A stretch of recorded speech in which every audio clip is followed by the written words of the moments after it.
অপরাধ বিচিত্রা, দুর্নীতিমুক্ত বাংলাদেশ গড়ার লক্ষ্যে। লাকসাম রেলওয়ে থানার প্রাক্তন এসআই শ্রী সুনীল চন্দ্র সূত্রধর এবং পশ্চিম দেবীপুর গ্রামের ওয়ার্ড মেম্বার মোহাম্মদ মোশাররফ হোসেনের বিরুদ্ধে ঘুষ এবং হত্যা মামলা তুলে না নিলে ঘরবাড়ি ছাড়া করার হুমকি-ধামকির অভিযোগ এসেছে। ফেনী জেলার পশ্চিম দেবীপুর গ্রামের বাসিন্দা নূরে নাহার, স্বামী দেলোয়ার হোসেন, তাদের ছেলে অষ্টম শ্রেণী পড়ুয়া মেহেদী হাসান বিগত ১১/৭/২০২২ তারিখে বন্ধুদের সাথে ট্রেনে করে ঘুরতে বেরিয়েছিল।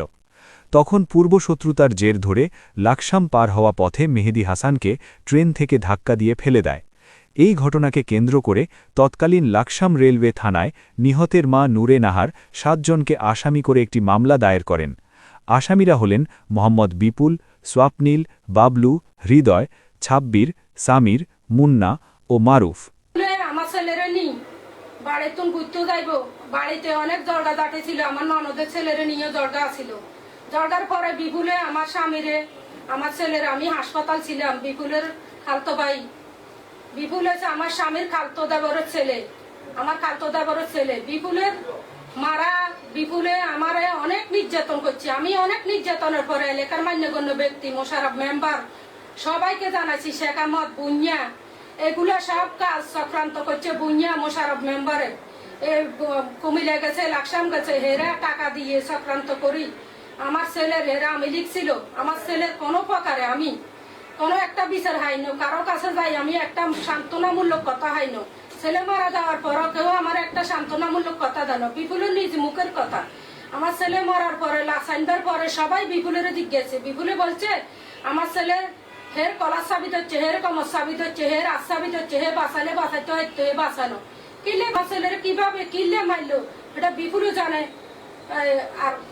আর যারা লোকজন গেছে বিপুলের লগে তারা জানে। 8 জন ছেলে গেছে, 8 জন ছেলে তুমি খালি আমার ছেলে নিয়ে মারা যাওয়া, আর কেউ মারা যায় না, খালি আমার ছেলে। আমি অসহায় করি, আমি ভাড়া ঘরে থাকি, বিপুলের সামনের বাড়িতে আমি ভাড়া ঘরে থাকি। এনাম মালিকের নামে এনাম হল, ভাড়া ঘরে থাকি। মালিকে আমার কাছে, মালিকের কাছেও বিচার দিছি, মোশাররফের কাছেও বিচার দিছি, শেখ আহমদের কাছে, এলাকার সবাই বিচার দিছি, কেউ আমার ছেলের একটি আর বিচার করে না।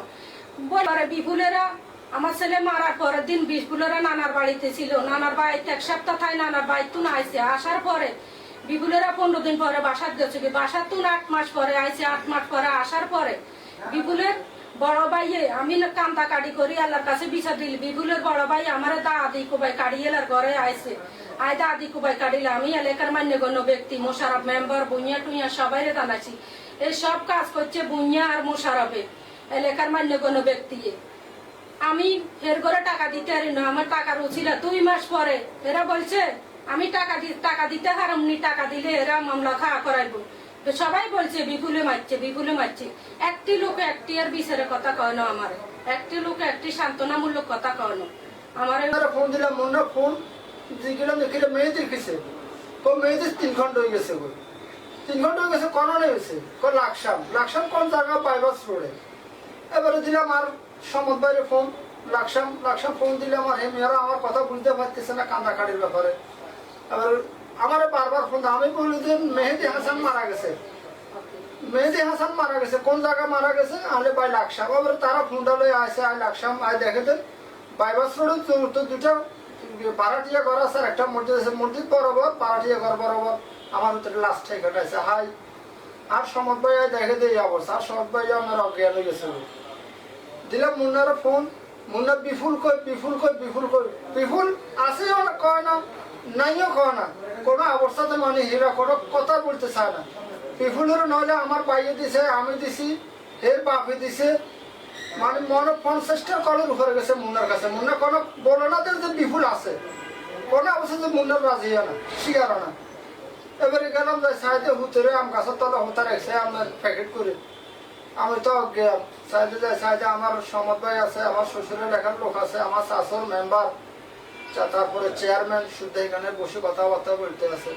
বলা হলে এবারে আমার তো কোনো টাকা নাই, আমার সমদ ভাই টাকা দিই এই লাশ লাশ দিতে চায় না, হেমি এখন টাকা লাগবো, পোস্টমর্টম করাইতে হইব, তার এখান থেকে কাপড় দাপড় করাই দিতে হইব, করা দিব। এই কথা আমার তুমি টাকা রয়েছে, আমার ভিতরে কোনো কাপড় দাপড় কিছু করানো, শুধু পোস্টমর্টম করে আমি প্লাস্টিক বান্ধি জানিয়ে দিছে না, আমরা তো কইতাম না, আমরা এগুলোর ব্যাপারে কোনো জানিও না, কোনো সময় সব রাস্তায় হারিও না। লহুত লইয়া আইলাম, দাফন করিলাম, করবার হওয়ার দিন আমি গেলাম হিন্দু গ্রাম, যে হৃদয় হৃদয় তো তুই তো আর তোর বন্ধু তুই অত্তর চলাফেরা করছ বা স্কুলে আসা যাওয়া করছ, আর কেন হচ্ছে হৃদয় তুই একা না খাওয়াই পুকুরতে একটা দাগ আছে, কিসের দাগ এই কথা কয় না, পুকুরতে একটা দাগ আছে। আচ্ছা দাগ পুকুরতে দাগ আছে এই কথা চলে এসে চলে এবার হুমরতির হারে আবার আসে, এবার হৃদয় সত্য কথা আমি কিন্তু লাকসাম গেছি, যে জায়গা আমার ধরছে সে জায়গা আমি গেছি, সে কথা সত্য করি আমারও তারা লগ লাগছে নি, বগা তারা লগ লাগে না, সরুগা কিভাবে তারা লগ লাগে, সরুগা কিভাবে তারা লগ লাগে এই কথা কই চলে এলাম। মোশারফের কইলাম, তারপরে সাব্বির বললাম তো সাব্বির কি ছেড়ে আপনারা যথেষ্ট পরিমাণে আজ্ঞান, আমরা আপনাদের পাশে আছি, যেটুকু আপনারা আজ্ঞাইতে পারেন।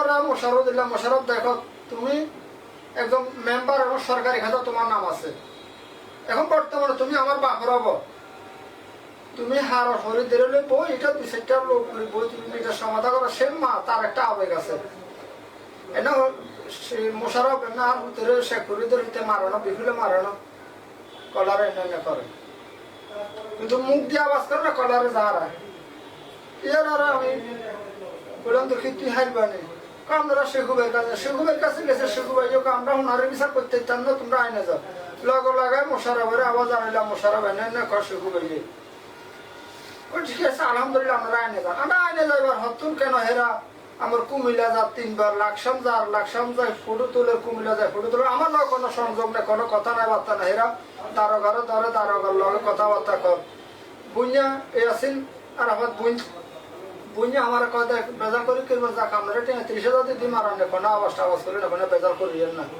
মানেন নেই, আর এটা করতে না, এটা হের মা জানে, আমি জানি না এটার ব্যাপারে। থানা কর্তৃপক্ষ উক্ত মামলাটি এসআই শ্রী সুনীল চন্দ্র সূত্রধরকে তদন্তের জন্য দায়িত্ব দেন, কিন্তু মামলাটির তদন্তের দায়িত্বপ্রাপ্ত এসআই আসামির কাছ থেকে টাকা খেয়ে ডাক্তারি মরদেহের সুরথাল রিপোর্ট লুকিয়ে ফেলে এবং নিহতের বাবা মায়ের কাছ থেকে ডাক্তারি সুরথালের সঠিক রিপোর্ট দিবে ও মামলার সব কাগজপত্র ঠিক করবে বলে 50,000 টাকা দাবি করেন। তখন নিহতের মা বিভিন্ন জায়গা থেকে ধার দেনা করে প্রথমে 20,000 টাকা তার হাতে তুলে দেন এবং পরবর্তীতে পুনরায় সে 6,000 টাকা নেওয়ার পরও দেখা যায় যে টাকা নিয়ে তাদের হাতে মিথ্যা সব মেডিকেল রিপোর্ট ও মামলা সংক্রান্ত কাগজপত্র ধরিয়ে দেন।